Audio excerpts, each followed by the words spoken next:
Le voy a pedir que abra su Biblia, por favor, en el libro de Génesis. Así que no le va a costar hallarlo, ¿verdad? Por favor, los niños pueden salir a su actividad. Y nosotros vamos a Génesis, capítulo 2, versículo 18. Hermanos, yo tengo algunos aquí escritos, algunos versículos que voy a usar en el mensaje. Van a ver algunos en las pantallas. Pero usted tenga abierta la Biblia, todo el mensaje en Génesis capítulo 2, versículo 18. Vamos a leer hasta el 25. Hermanos, hemos comenzado una serie del libro de Génesis. Hemos, hermanos, hablado de la creación. Después hablamos de la creación de todas las cosas, ¿verdad? De la tierra, de los cielos, de los animales. Luego hablamos de la creación del hombre. Pero hoy vamos a hablar, hermanos, de la creación de la mujer. Y cuando hablamos de la creación del hombre, nos enfocamos en Adán y en el postrer Adán, que es nuestro Señor Jesús. Hoy, hermanos, yo me quiero enfocar hablando de la creación de la mujer en el matrimonio, porque aquí ocurre la primera boda en los versículos que vamos a leer. Y aún los que no estén casados, ¿verdad? Dios siempre les va a hablar, algunos anhelando casarse un día. Y otros hermanos se sienten bien y felices quizás así, porque la Biblia habla que hay algunas personas que Dios les ha dado un don de soltería, de continencia, no desean casarse porque, hermanos, son felices sirviendo a Dios, ciertamente. Pero yo creo que la mayoría de personas que yo he conocido siempre quieren casarse, ¿verdad? Así que yo creo que usted también, ¿verdad? La mayoría que ha conocido. Génesis 2:18 dice: no es bueno que el hombre esté solo, dijo Jehová. O sea, no es bueno, hermanos, que el hombre esté solo. Le haré ayuda idónea para él. Jehová Dios formó pues de la tierra toda bestia del campo y toda ave de los cielos y la trajo a Adán para que viese cómo las había de llamar. Y todo lo que Adán llamó a los animales vivientes, ese es su nombre, porque él tenía autoridad sobre los animales, ¿verdad? Versículo 20 dice: y puso Adán nombre a toda bestia y ave de los cielos y de la tierra, todo ganado del campo, mas para Adán no se halló ayuda idónea para él, una ayuda ideal. Todos tenían su pareja menos Adán, ¿verdad? Entonces Jehová, Dios hizo caer sueño profundo sobre Adán. Y mientras éste dormía, tomó una de sus costillas y cerró la carne en su lugar. De la costilla, que Jehová Dios tomó del hombre, hizo una mujer y la trajo al hombre. Dijo entonces Adán: esto es ahora hueso de mis huesos, carne de mi carne. Esta será llamada varona. Si usted tiene una Biblia ahí de estudio, dice Isha, ¿verdad? En hebreo. Y la palabra varón es Ish, porque del varón salió. Por eso se llama Isha. Y dice, ya me perdí, hermanos. Será hueso de mi hueso, carne de mi carne, será llamada varona porque del varón fue tomada. 24. Por tanto dejará el hombre a su padre y a su madre y se unirá a su mujer y serán una sola carne. Y estaban ambos desnudos, Adán y su mujer, y no se avergonzaban. Puede tomar asiento, hermanos. En cuanto a la desnudez, lo quiero predicar después, porque en el capítulo 3 vemos que ellos comienzan a sentir vergüenza. Eso lo voy a predicar en otro mensaje, hermanos, pero hoy yo me quiero concentrar en que no es bueno que el hombre esté solo. Y por eso es, hermanos, que Dios hizo a la mujer, para que tuviera esa compañía el hombre. Y, hermanos, nosotros vemos de que no es bueno para las personas estar aisladas o ser muy solitarias. En la providencia de Dios, hermanos, como Dios a veces me ayuda a escuchar cosas que vienen a ayudar para las predicaciones. Estaba viendo, hermanos, en YouTube un video de un señor de que habla de que las personas que están mucho tiempo solas es mal para su salud y hasta se mueren más rápido. Entonces, aún la ciencia misma nos muestra de que no es bueno para el hombre estar solo, porque Dios físicamente no nos creó para estar solos. Si bien aquí Adán tenía una perfecta relación con Dios, porque el pecado no existía, su comunión con Dios era perfecta, hermanos. Pero aún así, Dios lo creó, porque el hombre es un ser espiritual, pero también es un ser físico. Tenemos una carne y un cuerpo, y en nuestra anatomía física el hombre necesita una compañera. emocionalmente, hermanos. Hasta usted sabe que dar abrazos es bueno para la salud también. A los niños cuando nacen le dicen a uno, cuando nuestra esposa estaba antes que el niño naciera, nos dijeron los doctores que nos quitáramos la camisa y que agarráramos al niño o a la niña y la pusiéramos contra nuestro cuerpo, porque ese piel contra piel ayuda a que la criatura se acerque más a su padre, ¿verdad? Me volteé a ver con muchas ganas el hermano José atrás, que tiene un recién nacido, ¿verdad? Qué bendición lo que él está viviendo ahorita, hermanos. Bendición dice usted porque usted no se desvela, me va a decir él. Pero me desvelé. Ay, hermanos. Hermanos, y si usted ve, dentro del plan de redención de Dios estaba siempre, hermanos, que nosotros viviéramos como una comunidad. Es más, cuando la iglesia comienza en el libro de los Hechos, la Biblia hace un gran énfasis en que los discípulos siempre estaban juntos. Hechos 2:42 dice la Biblia de que los primeros creyentes se reunían todo el tiempo para oír la palabra de Dios, para orar, para partir el pan, ¿verdad? Para comer la cena del Señor, y se reunían para tener comunión. Es de grande importancia, hermanos, para los cristianos congregarse y estar juntos. Es más, en el libro de Hebreos, cuando hay unos cristianos que están siendo tentados para regresar atrás, y algunos hebreos judíos le dicen a los otros hebreos cristianos de que regresaran al sacerdocio de Leví, el sacerdocio arónico, y que regresaran a los sacrificios. Y el escritor de Hebreos comienza a decirles: no, Jesús es el sacrificio hecho una vez y para siempre. El sacerdocio de Jesús es mayor que el de Aarón. Jesús es mayor que Moisés. Jesús es mayor que Josué. Jesús es mayor que el día de reposo. Y en todo el libro Él está enfocándolos en nuestro Señor y Salvador Jesús. Y llega al clímax del libro y les dice: pongan sus ojos en Jesús, el autor y consumador de la fe, para que sigan hacia adelante. Pero en medio de toda la exhortación, de un libro que está tan enfocado en Cristo, porque el Señor era quien nos iba a sostener para seguir adelante. Es más, les dice el escritor de Hebreos en el capítulo 7, versículo 25, Jesús vive para interceder por ustedes, les dice. Él es poderoso para salvar. Pero en medio de todas las exhortaciones de Jesús, en Hebreos 10, 24 y 25 les dice: estimúlense los unos a los otros, al amor y a las buenas obras, no dejando de congregarse como algunos tienen por costumbre, sino exhortándose unos a otros, entre más que ven que aquel día se acerca. O sea, el congregarse es de suma importancia para nuestra vida espiritual, pues nos fortalece, hermanos, grandemente. Dios nos creó, hermanos, para vivir en comunidad. Si puede poner nuestra hermana Primera de Tesalonicenses 5:14 en las pantallas. Miren lo que dice aquí. También nos rogamos, hermanos, amonesten a los ociosos, o sea, que amonestaran a aquellos indisciplinados, dice otra traducción, aquellos que, ¿verdad?, no estaban caminando bien con Dios. Alienten a los de poco ánimo, sostengan a los débiles, sean pacientes con todos, dándonos a entender la Biblia de que nosotros vivimos como comunidad. Si puede poner nuestro hermano Romanos 12, versículo 4. Gracias. Aquí vemos, hermanos, nuevamente la Biblia nos exhorta de que Dios nos salvó para vivir en comunidad, a todos. Aunque hay algunos que no se van a casar. Jesús lo dijo claro, y Pablo también en 1 Corintios 7, Jesús en Mateo 19, algunos no se van a casar, pero sí todos, hermanos, necesitamos comunidad. Todos necesitamos los unos a los otros. El hombre, yo sé que hay personas que dicen que con un gato, con un perro se sienten suficientemente bien, pero Dios aquí dice que el hombre necesitaba compañerismo de otros seres humanos a su alrededor. Por eso es importante tener amigos también. Ahora dice, de la manera que un cuerpo tenemos muchos miembros, y hermanos, y el ojo no tiene la misma función que la mano, y el pie es diferente a las rodillas, cada parte de nuestro cuerpo tiene una función. Dice, no todos los miembros tienen la misma función. Nosotros, dice, siendo muchos los diferentes cristianos, somos un cuerpo en Cristo.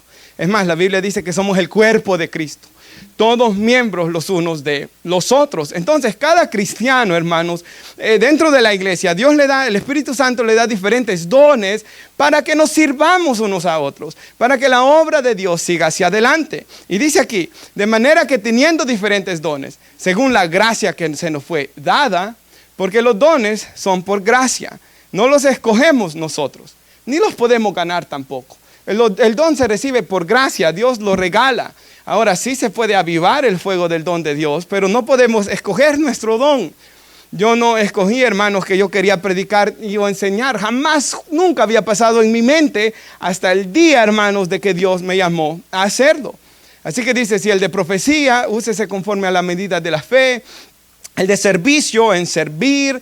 Hay hermanos que tienen ese don de servir. El que enseña, en la enseñanza. Hay hermanos que tienen un don para predicar la palabra. El que exhorta, en la exhortación. El que reparte, el que da con liberalidad. El que preside, estos son los líderes, ¿verdad? Con solicitud. El que hace misericordia, que lo haga con alegría. El amor entre nosotros debe ser sin fingimiento, hermanos. ¿Se acuerda que Jesús no le gustaba que los fariseos, es más, Jesús les dijo hipócritas, ¿verdad? Jesús quiere que nuestro amor sea sin fingimiento, aborreciendo lo malo, siguiendo todos juntos lo bueno, amaos unos a los otros con amor fraternal. Es así, hermanos. Pablo le dice a los Gálatas que él los trató como una madre a su hijo recién nacido. Tal fue el cuidado con el que él trató a esos hermanos. En cuanto a honra, prefiriéndonos los unos a los otros. Yo me acuerdo que había un tío que le decía a otro de que por qué él siempre pasaba con los hermanos y por qué le gustaba pasar tanto con los hermanos de la iglesia. Pero hermano, por ejemplo, a mí no me gustaba estar con los hermanos de la iglesia cuando yo no conocía a Cristo. Pero cuando yo conocí a Cristo me comenzó a gustar estar con los hermanos, porque hermanos, el Espíritu Santo nos une, hermanos. Así como a veces la sangre lo une con nuestros familiares, ¿verdad? Y la sangre llama ciertamente, hermanos. De igual manera el Espíritu Santo nos une, hermanos, como cristianos. Dice, en lo que requiere diligencia, no perezosos, fervientes en espíritu. Dice que debemos estar sirviendo al Señor. Y dice, gozaos en la esperanza, todos juntos. Y sufridos en la tribulación. Y ahorita, por ejemplo, que está pasando esto de inmigración, ¿verdad? Pero podemos llevar las cargas los unos de los otros. Y podemos estar constantes en la oración, compartiendo para las necesidades de los santos. El que pasa necesidad, aquí compartimos, practicando la hospitalidad. Y mire esto, bendecid a los que os persiguen, bendecid y no maldigáis. Y aquí dice gozaos, que es algo que hacemos como iglesia, ¿verdad? Con los que se gozan.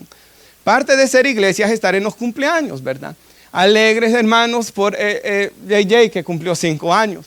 Alegres, hermanos, con los hermanos. Ayer fui a predicar a la graduación de Canto del Cielo y el hermano Luis, hermano, me presentó su novia y estábamos bromeando. Me invita para la boda, ¿verdad? Y estábamos bromeando y nos estábamos gozando, hermanos, con los que se gozan. En las bodas, en los cumpleaños, cuando nacen niños. Pero también como iglesia lloramos con los que lloran. Lloramos y hoy vamos a orar por unas personas que están pasando pruebas al final del servicio. Unánimes entre vosotros, unánimes, no altivos, hermanos. Nadie debe estarse gloriando aquí porque todos somos pecadores salvos por gracia, asociándose con los humildes. No seas sabios en vuestra propia opinión. Hermanos, el Señor nos llama a vivir en comunidad. Todas estas cosas, el usar nuestro don, el gozarse con los que se gozan, llorar con los que lloran, todas estas cosas no las puedo hacer yo solo en mi casa, hermanos. Dios claramente me llama a vivir en comunidad. Yo necesito vivir en comunidad. Por eso yo recuerdo que lo más feo de venir a este país fue eso justamente. Porque cuando yo me fui de mi país, me recuerdo que el día que yo me fui salieron todos, porque hermanos, esas casas donde nosotros vivíamos en San Salvador estaban recién hechas. Entonces todos los que compraron esas casas venían recién casados y ahí nacimos todos. Entonces había un montón que teníamos la misma edad. Y cuando yo me fui, me recuerdo que salieron todos, nos despedimos, ¿verdad? Yo no lloré enfrente de ellos, hermanos. Fue hasta que llegué cuando me subí en el carro que ya no fuimos, que se me salieron unas lágrimas. Y cuando vine aquí, hermanos, vinimos a Nueva York, en un lugar que hacía tanto frío, donde no conocíamos a nadie, donde no encontrábamos gente de nuestro país y donde aquello era tan solo. Dios no nos creó para vivir esas vidas solas, feas, horribles. El hombre aquí en Estados Unidos a veces solo es de la casa al trabajo, solo. Ese no fue, hermanos, la vida para la cual Dios nos creó. Dios nos creó para vivir en comunidad. Dios nos creó para tener comunión unos con otros, para edificarnos unos a otros. Ahora yo sé que hay personas que no son de bendición para nuestras vidas. El propio Pablo le dijo a Timoteo, aléjate de Alejandro el Caldero, el cual me ha causado muchos males. Sí hay hombres, personas que no son buenas para nuestras vidas. Pero hermanos, no podemos querer que solo haya personas perfectas a nuestro lado. Porque en Colosenses 3 dice la Biblia, sopórtense los unos a los otros. Y si alguno tiene queja contra el otro, perdónense de la manera que Cristo los ha perdonado, ¿verdad? Entonces, parte de estar en comunión con otra gente es que hay que soportarles. O nos soportarán a nosotros en ocasiones, hermanos. Pero necesitamos estar en comunión unos con otros. Ahora, el hombre estaba solo, Dios le dio la esposa. Y dice, no es bueno que el hombre esté solo, le haré ayuda idónea para él. Y de ahí viene ese deseo de todos nosotros de un día que nos queríamos casar. Y también de querer tener hijos y formar una familia. Y nosotros queremos también que nuestros niños se casen un día, hermanos. Yo creo que la gran mayoría de ustedes, todos los que tenemos niños acá, menores de edad, todos queremos que ellos se casen un día, ¿verdad? No queremos, hermanos, que se queden con nosotros para siempre, ¿verdad, hermanos? El versículo 24 dice aquí, lo tiene conmigo, por tanto dejará el hombre a su padre y a su madre, se unirá a su mujer y serán una sola carne. O sea, mi hijo me tiene que dejar, mi hija me tiene que dejar, porque escrito está. Ahora, ¿qué significa eso, hermanos? Pues en primer lugar, lo que esto significa es de que nuestro trabajo como padres es enseñarles para que ellos se puedan valer por sí mismos el día de mañana. Por eso los manda uno a la escuela y no quieren ir a la escuela, ¿verdad? En la mañana no se quieren levantar y los manda a la escuela. Por eso es que los papás deben de revisar el report card para ver si no tienen día de ausencia. Porque yo me recuerdo que habían jóvenes cuando yo vine a este país de que se escapaban 20 días, 30 días, 100 días aparecía el absence ahí. Y los papás no ven. Ellos no sabían quizás, ¿verdad, hermanos? Pero por eso yo les estoy diciendo aquí ahorita. Hermanos, uno los quiere, los papás, yo sé que nuestro hermano Gilberto sabe de carros y Andy ahí anda con él sabiendo de carros, ¿verdad? Enseñándole, hermanos, para el día de mañana, el día que ya no esté uno, ¿verdad? Que ellos puedan estar bien. Ese es el deseo, yo creo, de cada uno, ¿verdad? De ahí los regaños que hay siempre. Los consejeros siempre regañan a las mamás que son alcahuetas, que quieren, ¿verdad?, arreglarle todos los problemas a su hijo porque no lo está dejando madurar para enfrentarse al mundo el día de mañana sin la mamá. ¿Verdad? De ahí los consejeros familiares aconsejan en contra de aquellas mamás o de aquellos papás que quieren tener controlada completamente la vida del hijo. Porque ciertamente él tiene que extender sus alas y volar, ¿verdad? Y yo ponía a pensar, pensemos en los varones. Dios llama al hombre a ser líder y cabeza del hogar. Y a la mujer la ayuda idónea. Y yo me ponía a pensar un segundo. Digamos, mi hijo crece en mi casa todo el tiempo bajo mi liderazgo. Y si él se casa y trae a la esposa a mi casa, es bien difícil que él pueda ejercer su liderazgo cuando yo esté ahí y viviendo en mi casa. Él necesita irse. Y allá, cuando él, porque va a tener dificultades con su esposa, él poder solucionar eso. Y la crianza de los hijos, esos años difíciles, él tiene que estar allá solo. Sí, yo voy a orar por él, claro que sí. Sí, si él quiere hablar conmigo de algún consejo, aunque yo tengo que tener el cuidado de no estar metido en el matrimonio de ellos, ¿verdad? Entonces, esto es difícil, ¿verdad, hermanos? Pero nuestro llamado es a orar y a dejarlos. Dejará al hombre padre y madre, se unirá a su mujer y los dos serán una sola carne. Y ahí mi hijo va a tener que ser la cabeza del hogar. No lo va a poder hacer si él está conmigo. Porque toda la vida ha vivido bajo mi liderazgo, ¿verdad? Hay un dicho, esto no está en la Biblia, pero hay un dicho, el que casarse quiere, casa quiere, como es el dicho, hermanos. Es cierto eso, ¿verdad? Ahora, yo quisiera decir algo. Dejará el hombre padre y madre, se unirá a su mujer, no significa que al casarse se deja de honrar a los padres, por cierto. Y recuerde, para todo debemos dar un pasaje bíblico detrás, una razón bíblica, porque si no soy un hombre hablando, pero si hay un versículo detrás en su interpretación correcta, es Dios hablando. Y hermanos, por ejemplo, si a los hijos que están viviendo en casa se les dice que se sometan en todo a sus padres, pero a los que se van, que ya crecieron, Jesús en Marcos 7, Jesús trata con este problema y Jesús les dice a los fariseos, ¿verdad? Y a los que les está enseñando ahí a los discípulos de que el hombre que tiene padres ancianos los debe honrar. y debe de cuidarlos. Debe de ayudarles con los que él puede, dice. Oiga lo que dice 1 Timoteo 5:4. Si hay un hombre que tiene si hay una mujer viuda, dice, quedó sin su esposo esta señora. Pero si alguna viuda tiene hijos o nietos, dice, aprendan estos primeros a ser piadosos para con la familia y recompensar a los padres, dice. Porque esto es bueno y agradable delante de Dios. Porque si alguno no provee para los suyos, mayormente para los de su casa, ha negado la fe y es peor que un incrédulo, dice. Entonces, había mujeres viudas ahí en la iglesia. Y habían algunos nietos y hijos que no querían ayudarlas. Y Pablo dice, los que hacen eso son peor que un incrédulo y ha negado la fe. Dando a entender claramente la Biblia, lo que aquí dice, recompensar a los padres. Entonces, el irnos de la casa no significa abandonar a los padres, sino es siempre bueno ir a ver, ¿verdad?, los padres. Hablar con los padres. Mi mamá, hermanos, creo que si no le llamo un día, ya está enojada conmigo. Y yo casi todas las días, yo le digo, mamá, yo no creo que haya una madre aquí en Estados Unidos que vea más a sus hijos que usted. Entonces debemos estar ahí y debemos, ¿verdad?, ir a visitar a los suegros también, hermanos. Ayer yo estuve toda la tarde con los suegros, ¿verdad? Hay que ir a visitar a los suegros, hay que estar ahí, hermanos, porque uno va a ser viejo el día de, o ya estamos medio viejos, pero va a ser más viejo el día de mañana, va a ser abuelo el día de mañana, hermanos. Y en la Biblia ciertamente enseña que uno siembra, cosecha, ¿verdad? Ahora, yo creo, hermanos, y si puede poner nuestra hermana 2 Corintios 5, por favor, versículo 14.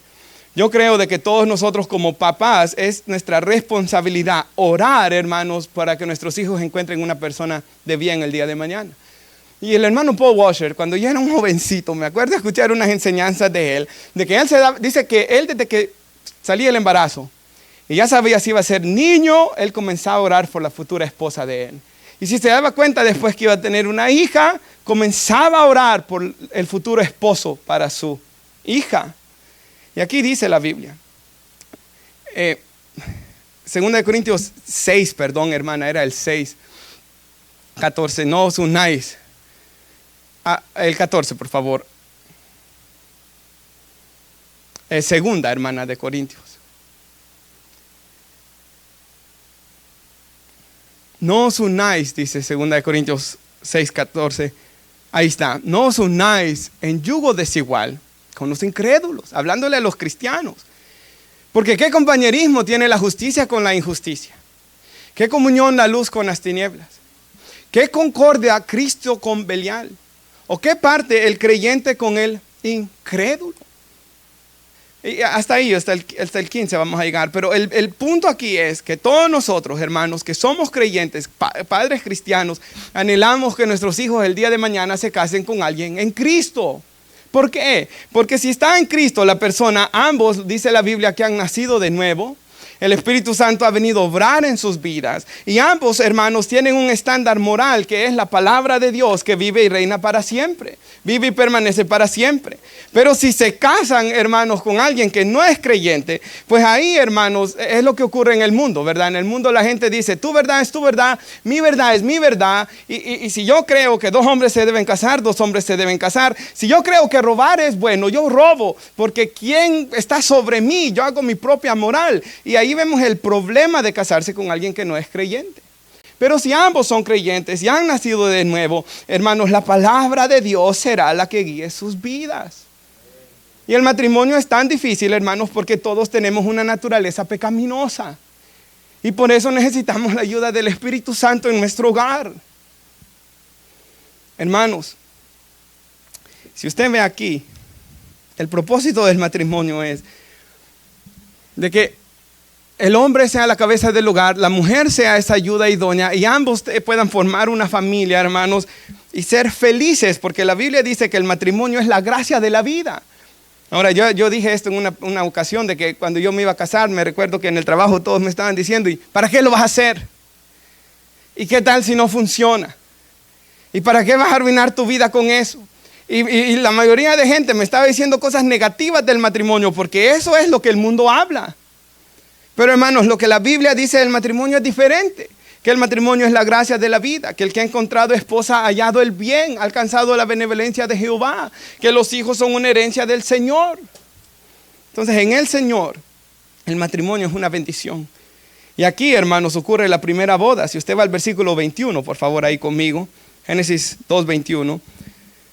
Entonces, Jehová, dice aquí la Escritura, Dios hizo caer un sueño profundo, dice, sobre Adán. Mientras éste dormía, tomó una de sus costillas y cerró la carne en su lugar. Y de la costilla, Jehová Dios tomó del hombre, hizo una mujer y la trajo a Adán. Y esto es muy importante, hermanos. Aquí ocurre el primer acto de sanidad. El Señor abre, saca la costilla, forma una mujer. Y yo cuando leo esto, hermanos, siempre pienso en nuestro Señor y Salvador Jesucristo, que por su esposa, hermanos, su costado fue abierto también. Y hermanos, su costado fue abierto para nosotros poder ser una nueva criatura en Cristo Jesús. Y es que, hermanos, ciertamente todos nosotros somos pecadores y necesitamos ayuda, necesitamos gracia. No podemos vivir solos. Y yo sé que hay hombres que van hacia las drogas, hacia el alcohol, para tratar de llenar ese vacío. Porque, hermanos, nosotros no podemos ir a psicólogos porque no podemos vivir nosotros solos. Necesitamos a Dios. Fuimos creados para adorarlo a Él. Le necesitamos a Él.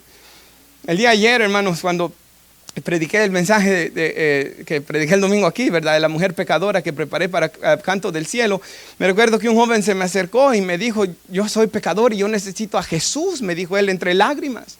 Porque todos y cada uno de nosotros, hermanos, necesitamos tener ese encuentro personal con Cristo y poner nuestra fe en Él. Ahora, dice que el Señor, versículo 24 dice, por tanto dejará el hombre padre y madre y se unirá a su mujer y los dos serán una sola carne. Y esta es la primera boda. Y mire lo que dice, se unirá a su mujer y serán una sola carne. Y por eso, hermanos, el matrimonio es un pacto que se hace entre dos personas y este pacto se hace ante Dios y ante muchos testigos. Yo sé que hay gente que dice, si yo voy al courthouse me estoy casando ante los hombres y no ante Dios. Pero la Biblia no dice eso, ¿verdad?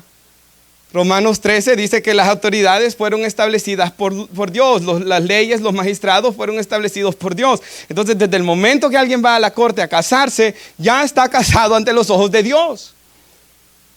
Entonces, hermanos, cuando nos casamos, en el momento que firmamos, ¿verdad? Hemos hecho un pacto, hermanos, y hay una promesa detrás.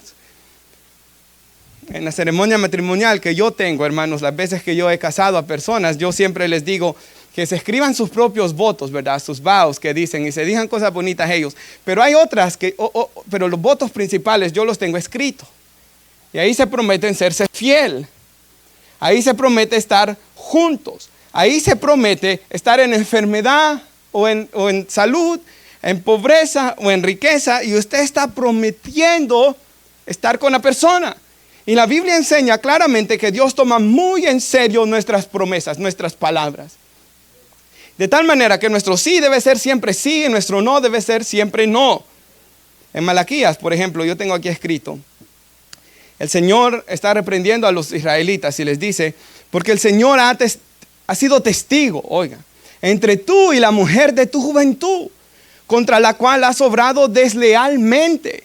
Aunque ella es tu compañera y la mujer de tu pacto. O sea, ellos hicieron un pacto, ellos eran la mujer de su juventud, pero ahora estos hombres las estaban dejando. Y se estaban divorciando de ellas para irse con mujeres paganas, hermanos. Y luego decían, ¿por qué Dios no me bendice? ¿Por qué Dios está contra mí? Y ellos estaban renegando y ahí es donde Dios les contesta, yo he sido testigo contra ti, en la mujer de tu juventud. Tú has obrado desleal contra ella. Si ella es tu compañera y la mujer de tu pacto. Cuando Jesús les está enseñando a sus discípulos en Mateo 5, Jesús les dice, oyeron que fue dicho, no cometerás adulterio. Pero yo les digo, el que mira a una mujer para codiciarla, ya adulteró con ella en su corazón. Y mira qué interesante lo que dice Jesús ahí. O sea, Jesús dice, no solo es el ir y cometer el adulterio, pero también el desear y el codiciar. Adulteró con ella en su corazón. ¿Y por qué cree que Jesús prohíbe Si solo está en mi mente, puede decir un hombre. Si solo está en mi corazón el desear a aquella mujer, ¿por qué no le hago mal a nadie? Mi esposa no lo sabe, la mujer no lo sabe, solo lo estoy llevando yo en mi corazón. El problema es este, hermanos, de que el estar pensando, codiciando a otra mujer va a hacer que usted deje de amar a su esposa, va a enfriar su amor por su esposa. Y ¿sabe qué? Si usted es cristiano, va a contristar al Espíritu Santo de Dios que mora en usted. Está contristando al Espíritu Santo, está perdiendo su amor por Dios, se va a enfriar, su amor por su esposa se va a enfriar, y usted va a ser más débil a los ataques del enemigo y más fácilmente usted va a caer. Porque me acuerdo de un hermano que él decía, pensamientos se convierten en sentimientos y de ahí salen comportamientos, decía él. Repita, los pensamientos se convierten en sentimientos y de ahí salen comportamientos. North Glen, ¿verdad? La iglesia aquí local de los americanos tiene allá afuera, hermanos, cuando usted vaya saliendo de aquí, tienen un pacto de membresía. En el pacto de membresía dice que se comprometen a no mirar pornografía, dicen. ¿Por qué, hermanos? Nuevamente, esto científicamente se sabe que es malo para la salud. Para la salud, ¿verdad? Personas que no son cristianas mismas dicen que esto es malísimo para la salud, que causa una adicción al cerebro peor que la heroína misma y que la mayoría de las drogas. Pero, hermanos, aparte de eso, que crea ansiedad, que crea todo esto. O sea, lo que Jesús dice que no debemos hacer, crea ansiedad, crea todos estos problemas. Pero usted, dice Jesús, que si hace esto usted, va a ser echado a la condenación del infierno, dice. Entonces, hermanos, esta clase de pecados se deben de matar. Y usted diga, qué dura esa palabra. Romanos 8:13 dice, por medio del Espíritu, hacer morir, dice, las obras de la carne. O sea, todos esos malos pensamientos, todas esas cosas, hermanos, las debemos hacer morir. Ahora, si puede poner nuestra hermana 1 Corintios 6:15. Aquí Pablo usa estas palabras de Génesis sobre ser una sola carne. Y mire qué serio lo que Pablo dice. Y voy a explicar un poquito el contexto. Corintio era una ciudad donde había un templo grandísimo a la diosa Artemisa. Y en esos templos habían muchas mujeres que trabajaban en la prostitución sagrada, se le llamaba. Que las personas que iban a cometer idolatría a esos templos dormían con estas prostitutas que estaban ahí. Entonces, hermanos, habiendo tanta prostitución, algunos hermanos de la iglesia de Corintio habían pecado. Y les dice aquí Pablo, ¿no saben que sus cuerpos son miembros de Cristo? ¿Quitaré los miembros de Cristo y los haré miembros de una ramera? De ningún modo, dice. Y mire lo que dice. ¿No sabéis que el que se une a una ramera es un cuerpo con ella? ¿Por qué? Porque escrito está, ¿verdad? Los dos serán una sola carne. Y aquí la Biblia dice, hermanos, de que nosotros, si nos unimos con cualquier persona que nos unamos, con cualquier mujer, en ese momento venimos a ser una sola carne. Algo que está reservado para el matrimonio solamente dentro.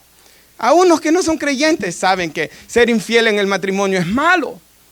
Ahora dice, siga por favor, porque el que se une al Señor, un espíritu es con él, hasta el versículo 20, hermana, huid, dice, de la fornicación. Y esto me gusta. ¿Por qué? Quiero hacer un énfasis en esto. ¿Sabe que la Biblia no nos dice ni que huyamos del diablo, hermanos? Todo el tiempo en la Biblia nos dice resistir al diablo. Santiago 4:7, sométanse a Dios, resistan al diablo, él va a huir de ustedes, el diablo va a huir. Primera de Pedro 5:8, el diablo anda como león rugiente buscando a quien devorar, al cual resistid, dice.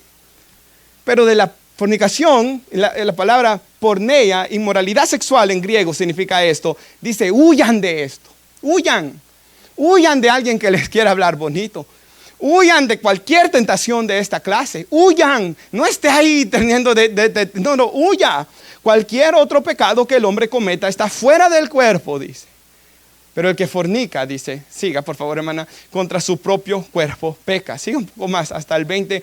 ¿O ignoráis que vuestro cuerpo es templo del Espíritu Santo?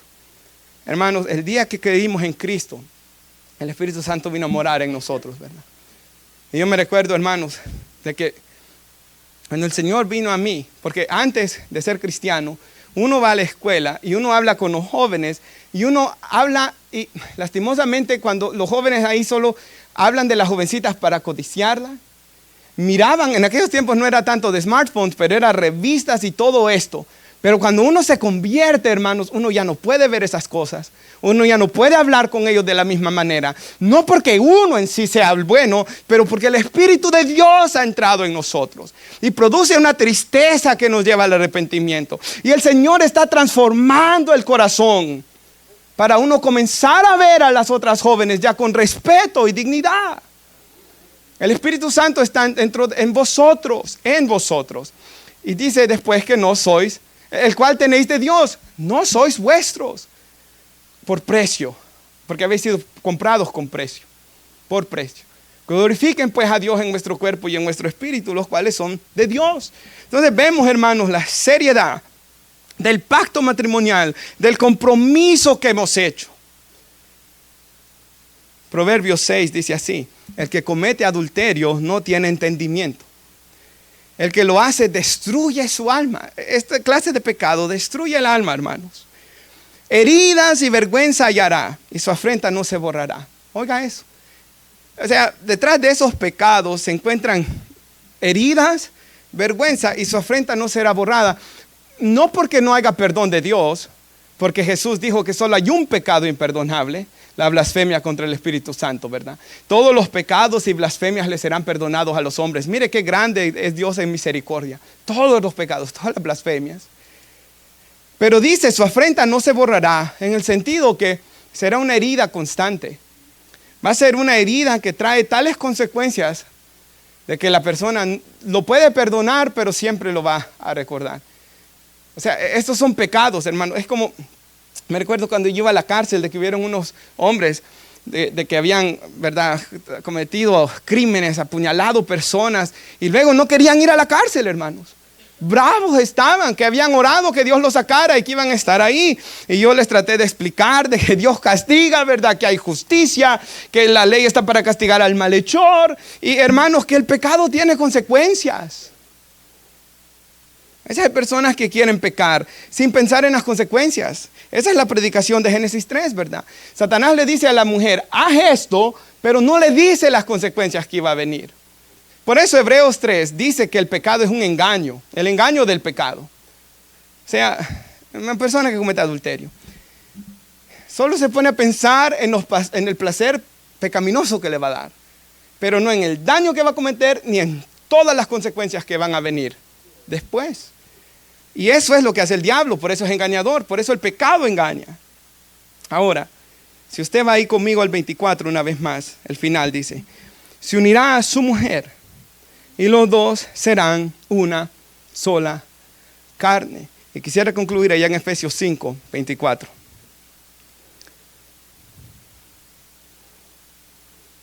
Y bueno, en las pantallas, o si usted gusta ir en su Biblia también, pero en las pantallas va a estar. Efesios 5, 24. Nos muestra, hermanos, que el matrimonio ilustra la relación que Cristo tiene con su iglesia. Y le dice Dios a la mujer aquí, así como la iglesia está sujeta a Cristo, así deben estar las casadas a sus maridos en todo. Claro, está hablando de un hombre cristiano aquí, ¿verdad?, que lidera su hogar conforme a Cristo, conforme a la palabra de Cristo. Pero luego le dice al hombre, y sabe, yo quisiera enfocarlo en este sentido. Este día, hermanos, que estamos estudiando de Génesis, Dios le dio al hombre un regalo que era su esposa, ¿verdad? Fue un regalo, hermanos. Fue un regalo, fue una bendición que Dios le dio para amar, para cuidar, para proteger, para liderar. Ahora, hermanos, cada uno que tenemos una esposa, Dios nos ha dado a esa mujer como un regalo. Y Dios le dice al hombre, maridos, amad a vuestras mujeres así como Cristo amó a la iglesia. Y se entregó, manténgalo ahí, hermana, se entregó a sí mismo por ella. Nuestro llamado es amar a nuestras esposas de tal manera que sea como Cristo amó a la iglesia. Y aquí yo quiero hacer un énfasis el día de hoy una vez más. Esto significa de que Dios no quiere que esté con mi esposa solo por una responsabilidad. O sea, que yo estoy con ella porque soy cristiano. Bueno, yo soy cristiano, yo prometí casarme con ella y por honrar a Dios me voy a mantener con ella aunque ya no la amo. No estoy glorificando a Dios si estoy con ella solo por compromiso, hermanos. Dios quiere que la ame, dice aquí.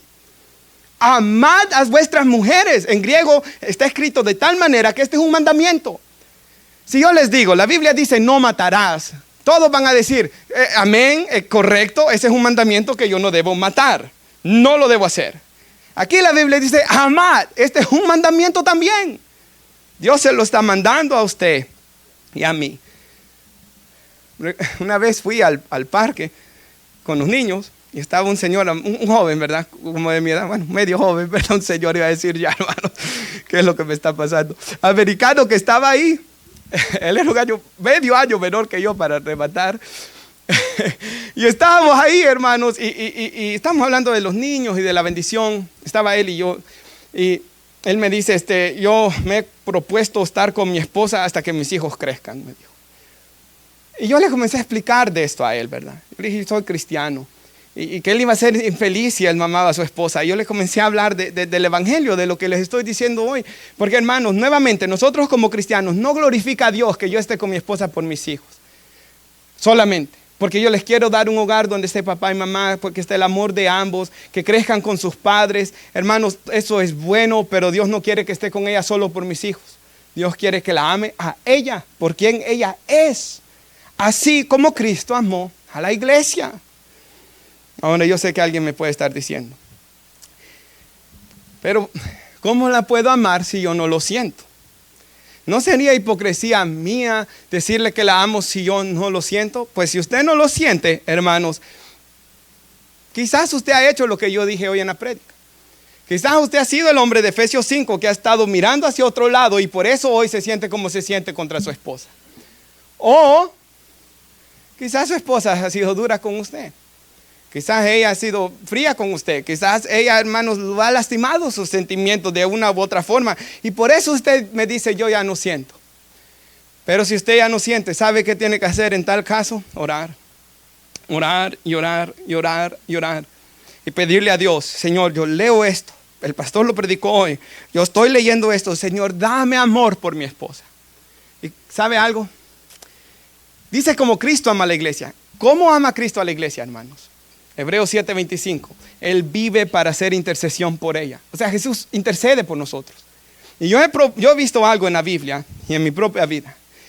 El amor crece, hermanos, cuando oramos por alguien. El amor crece cuando oramos por alguien. Si oramos constantemente por la iglesia, amamos la iglesia. Hermano, por ejemplo, el día de hoy fui a Jessup, la iglesia que estuve 6 meses, ¿verdad? Como los domingos predicando mientras encontraban un pastor. Y el pastor me dijo que fuera hoy para que los hermanos me volvieran a ver. Y vi a los hermanos y me abrazaron, ¿verdad? Y hay un amor, hermanos, que se logró esos 6 meses. ¿Pero por qué se logró? Porque yo estaba orando por ellos. Yo estaba orando por ellos. Y aunque sea esos 6 meses, algunos de ellos navegamos los problemas de la vida que ellos estaban pasando. En ese momento. Entonces, hermanos, amamos a los demás orando por ellos. Aquí va la pregunta a usted, hermano, hoy otra vez. ¿Cuánto ora usted por su esposa? ¿Cuánto ora usted por su esposa? Porque si usted no está orando por su esposa, ¿cómo la va a amar entonces? David Jeremiah cuenta una historia, el pastor David Jeremiah.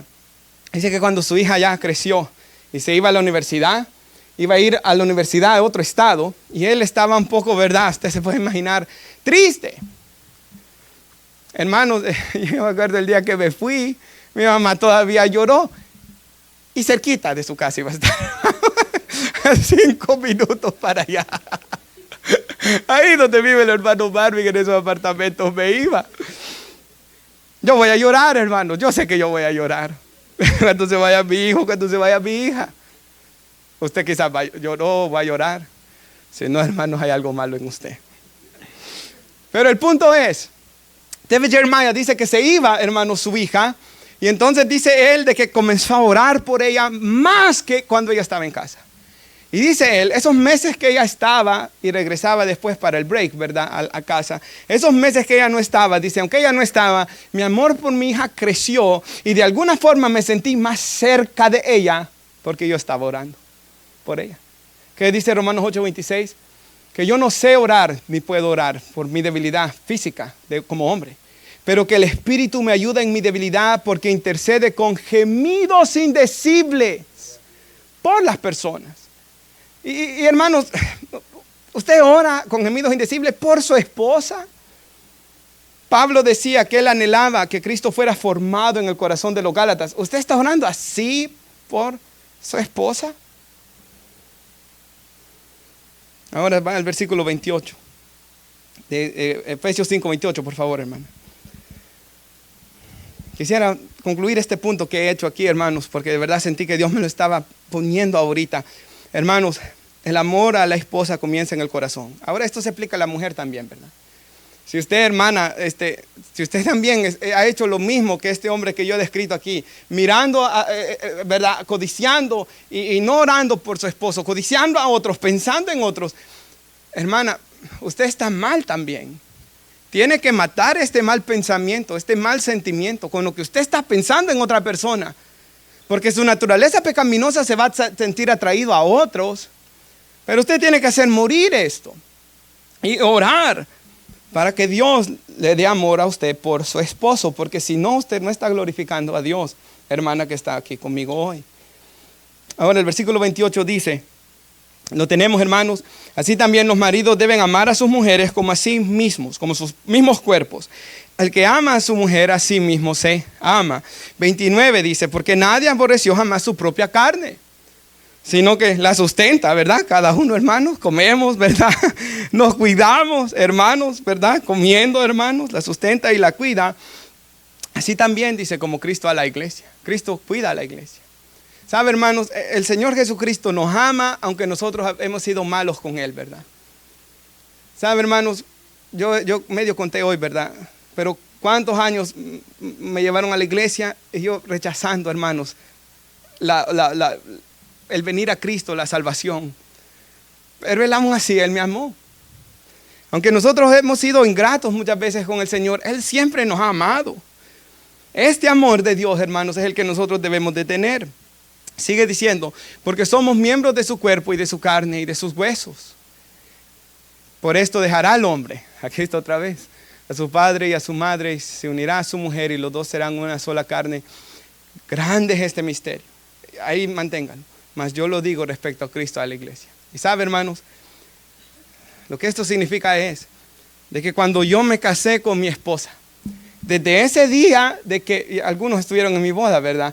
Desde ese día que nos prometimos ahí ser un matrimonio fieles, desde ese día Dios ya no me ve como uno a mí y a mi esposa como otro.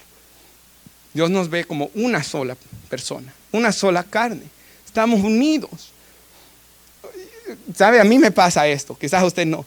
Pero hay algunos hermanos de que yo hasta ya veo que como que se parecen, hermanos. Porque estoy tan acostumbrado a verlos juntos. Nuestro hermano Víctor y nuestra hermana Margarita, que son los que más años tienen casados aquí. Yo no me imagino no verlos juntos. Mis abuelos tienen más de 60 años de casados. Yo no me imagino no verlos juntos. Porque, hermanos, han tenido tal unidad. Hermanos, así está la iglesia con Cristo. Por eso dice la Biblia, ninguna condenación hay para los que están en Cristo Jesús. Por eso dice Gálatas 3:27, de que todos los que estamos en Cristo, de Cristo estamos revestidos. Literalmente en griego, Cristo se han puesto. Cuando alguien pone su fe en Jesús como su Señor y Salvador, Dios ya no lo ve a Marvin, Dios ve a Marvin en Cristo. Ya no Marvin aquí afuera, con las fallas que él haya podido tener alguien. Ya no a Gilberto aquí afuera de Cristo. Ya no a Roberto allá afuera de Cristo. Dios nos ve en su Hijo. Y por eso tenemos perdón de pecados. Por eso, hermanos, el evangelio da perdón de pecados. Y no hay que golpearse, latigarse, ganarse el perdón. Lo que uno tiene que hacer es reconocer que es un pecador. Y confesar a Jesús como Señor y Salvador. Nos ponemos de pie y oramos. Padre, yo le doy las gracias por su palabra, Señor, que usted nos ha dado el día de hoy. Señor amado, yo oro y doy gracias porque usted nos ha llamado, Señor, a estar en comunidad. Usted nos ha llamado a estar juntos. Usted nos ha llamado, Señor, a tener esa comunión unos con otros. Usted nos ha llamado a tener comunión como iglesia. Daniel, puedes cantar todo a Cristo, yo me entrego. Y hermanos, oremos unos minutos, por favor. Ahí donde está, hermanos. Y primero yo quiero que usted ore por su corazón, por favor. Hermano que está aquí, si la palabra le ha hablado hoy, ore por su corazón. Hermana, si está aquí, la palabra le ha hablado hoy. Y sabe, aunque usted sepa que en su corazón solo ama a su esposo y solo pasa pensando casi solo en él o solo en él, ore para que Dios la mantenga así. Ore, porque siempre necesitamos la gracia de Dios, hermanos. La Biblia dice que el que se humilla, Dios lo exalta. De que el que se humilla va a recibir mayor gracia. Y Dios es glorificado en que vengamos y le contemos nuestras luchas. Dice la Biblia que podemos venir confiando